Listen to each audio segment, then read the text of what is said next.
Let's talk about being found in this installment of Wednesday Encouragement. I love history. I think it's super important to learn from our past. Came across a story this week on a man named John Harper. He was a pastor from England, and he boarded a boat in 1912 with his daughter and his sister. He had been invited to America to preach at a church in Chicago. But on April 14th, 1912, the boat he was on, the Titanic, hit an iceberg.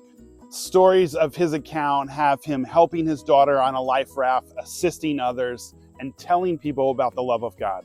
John ends up dying, but many accounts have him telling other people in the water about the love of God.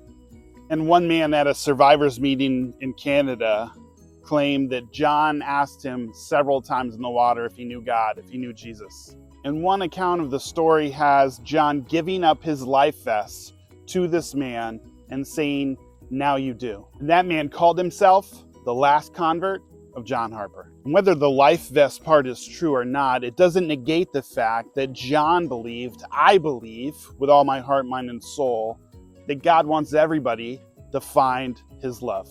And this reminds me of the parable of the lost sheep in John chapter 15. Jesus is sharing this parable about a shepherd who leaves 99 sheep in the open hill country to go look for one that is lost. And this is what it says in verses 5 and 6. And when he finds it, he joyfully puts it on his shoulders and goes home. Then he calls his friends and his neighbors and says, "Rejoice with me, I have found my lost sheep."